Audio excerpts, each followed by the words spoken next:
Uma parte do território da Guiana virou alvo de disputa entre o país e a Venezuela.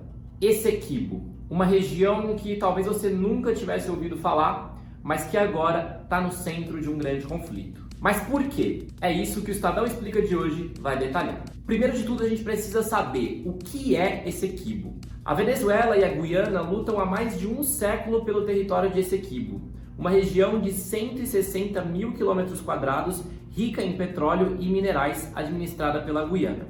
O território de Essequibo corresponde a 75%, portanto 3/4 do que hoje é a Guiana. Mas afinal, por que a Venezuela quer Essequibo? Esse com certeza é o ponto central aqui do vídeo. Mas para explicar, a gente precisa traçar uma linha do tempo. A Venezuela sempre considerou Essequibo como seu território, porque a região esteve dentro das suas fronteiras durante o período colonial espanhol. Após declarar a independência da Espanha, em 1811, a Venezuela avançou em direção ao rio Essequibo. 3 anos depois, o Reino Unido assumiu o controle do que hoje é a Guiana. Só que aí a definição das fronteiras ficou em aberto e a coroa britânica acabou ficando com o controle dessa região. Só em 1899 foi convocado um tribunal internacional e ficou decidido que o território pertencia à então Guiana.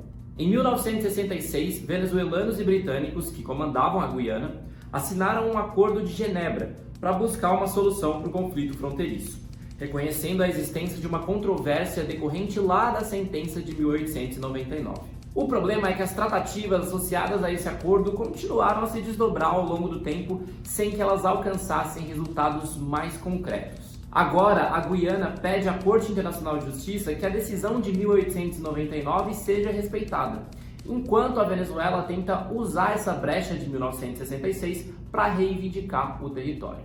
A disputa foi reavivada depois que a empresa americana ExxonMobil descobriu na área grandes reservas de petróleo. Sim, sempre. Pois é, mas as tensões aumentaram mesmo depois que a Guiana anunciou um leilão de exploração de petróleo na área. Caracas alega que Georgetown não tem o direito de lançar concessões em áreas marítimas da região.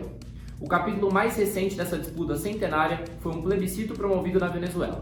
Mais de 95% dos 10 milhões de eleitores que participaram aprovaram a reivindicação de Nicolás Maduro pelo território de Essequibo. E afinal, o que muda com esse plebiscito? A princípio, não muita coisa. O resultado não muda em nada o litígio que os dois países mantêm sobre a região na Corte Internacional de Justiça. No entanto, após a votação, Maduro ordenou à estatal petrolífera venezuelana PDVSA a concessão de licenças para a exploração de recursos na região e a elaboração de uma lei especial para proibir a contratação dessas empresas que operam na área sob concessões concedidas pela Guiana, além da criação de uma zona de defesa integral da Guiana Essequiba. Ou seja, o conflito pode escalar. E como foi a reunião entre os líderes dos dois países? Pelo menos o primeiro encontro entre os presidentes da Venezuela, o Nicolás Maduro, e o da Guiana, Irfan Ali, parece ter arrefecido a tensão nesse primeiro momento. Essa reunião aconteceu no último dia 14 e se encerrou com um acordo no qual ambos os países descartaram o uso da força no conflito sobre o Essequibo. A resolução afirma que qualquer controvérsia entre os dois estados se resolverá em conformidade com o direito internacional. O encontro entre os dois líderes aconteceu no principal aeroporto da ilha de São Vicente, no leste do Caribe. E qual é a importância do petróleo para a Guiana, o país que mais cresceu no mundo entre 2022 e 2023? Desde que as reservas de petróleo descobertas em 2015 na disputada região do Essequibo começaram a ser exploradas, o país vive uma transformação cada vez mais rápida. O Estadão, inclusive, foi até a Guiana com o repórter Luiz Henrique Gomes e visitou a região do Essequibo para entender como as pessoas vivem por lá. Eu vou deixar o link aqui em algum canto da tela para vocês conferirem esse vídeo. O que vale destacar é que o PIB da Guiana cresceu 63% em 2022, o maior crescimento do mundo, de acordo com o Fundo Monetário Internacional. E a expectativa é que esse ano a taxa supere 35%. Sem o petróleo, seria inferior a 8%. Em um país de 780 mil habitantes, isso é menos do que a cidade de São José dos Campos, aqui em São Paulo, e que até então era um dos mais pobres da América do Sul, é claro que esse choque é inevitável. Quando descobriram o petróleo, a Guiana não possuía estradas duplicadas nem mesmo em Georgetown. Os portos não estavam preparados, a economia do país se baseava na agricultura, na pesca artesanal e no garimpo.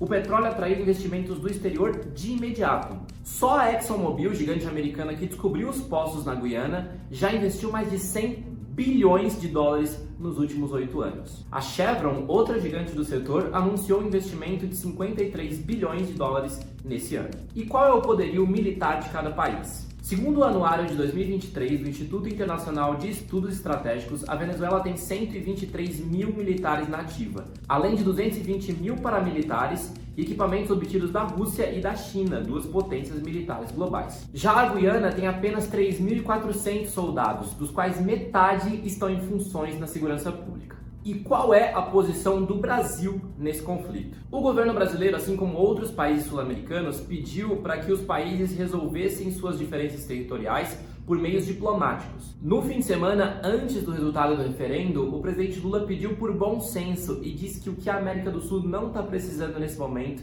é de confusão. Esse é um assunto que ainda vai dar muito pano para manga, então eu vou deixar aqui na descrição do vídeo alguns links para você entender mais sobre o tema. E a gente se vê no próximo Estadão Explica.